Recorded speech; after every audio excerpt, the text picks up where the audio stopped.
Hello everyone, welcome back to Xylem. It's me VJR. Yes, വേഗം സമയം കളയേണ്ട, നമുക്ക് പെട്ടെന്നൊരു ക്വസ്റ്റ്യൻ നോക്കാം. ചോദ്യം എന്താണ്? 66നെ 3 അഭാജ്യ സംഖ്യകളുടെ ഗുണനഫലമായി എഴുതി ഘടകങ്ങൾ കണ്ടുപിടിക്കുക. സിമ്പിൾ ആണ്, പെട്ടെന്ന് കഴിയാം. Write the number 66 as the product of 3 primes and also of. മക്കളെ, ഇതിനെങ്ങനെ ഉത്തരം എഴുതി തന്നടാ? 66നെ 3 അഭാജ്യ സംഖ്യകൾ പ്രൈം നമ്പേഴ്സിന്റെ പ്രൊഡക്റ്റ് ആക്കിയിട്ട് എഴുതണം. അപ്പൊ 66 എന്ന് പറഞ്ഞ സംഖ്യ എന്താണ്? 11ഉം 6ഉം കൂടെ ഗുണിച്ചാലല്ലേ? നിങ്ങൾക്കറിയാം 11 6ഉം ഗുണിച്ചാൽ 66ആണ്. അപ്പൊ ഈ 6 ഒരു അഭാജ്യ സംഖ്യ, പ്രൈം നമ്പർ അല്ല.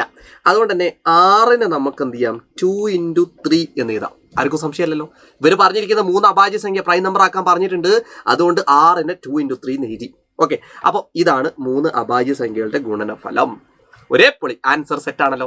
അങ്ങനെയാണെങ്കിൽ ഞാൻ അടുത്തൊരു ക്വസ്റ്റ്യൻ, അടുത്ത ക്വസ്റ്റ്യൻ എന്താ? എല്ലാ ഘടകങ്ങളും ഫൈൻഡ് ഓൾ ഫാക്ടേഴ്സ്. അപ്പോൾ ഫാക്ടേഴ്സ് എല്ലാം കാണണം, ഘടകങ്ങൾ എല്ലാം കാണണം. അപ്പോൾ ഘടകങ്ങൾ കാണണമെങ്കിൽ നിങ്ങൾ എന്ത് ചെയ്താൽ മതി? അറിയാം, ഈ സാധനങ്ങളുണ്ടല്ലോ, 66ന്റെ ഘടകങ്ങളല്ലേ കാണേണ്ടത്. അവിടെ മനസ്സിലാക്കി വെച്ചോ, എല്ലാ സംഖ്യേൻ്റെയും അതേ നമ്പറും 1ഉം എപ്പോഴും ഫാക്ടർ ആയിരിക്കും. അപ്പോൾ ഇതിൻ്റെ ഫാക്ടേഴ്സ് ഏതൊക്കെയാണെന്ന് ചോദിച്ചാൽ 1ഉം വരും, 66ഉം വരും. ഇത് മാത്രമല്ല കേട്ടോ, ഈ 3 അഭാജ്യ സംഖ്യകളുടെ ഗുണനഫലം എഴുതിയിട്ടുണ്ടെങ്കിൽ അത് 3ഉം വരും.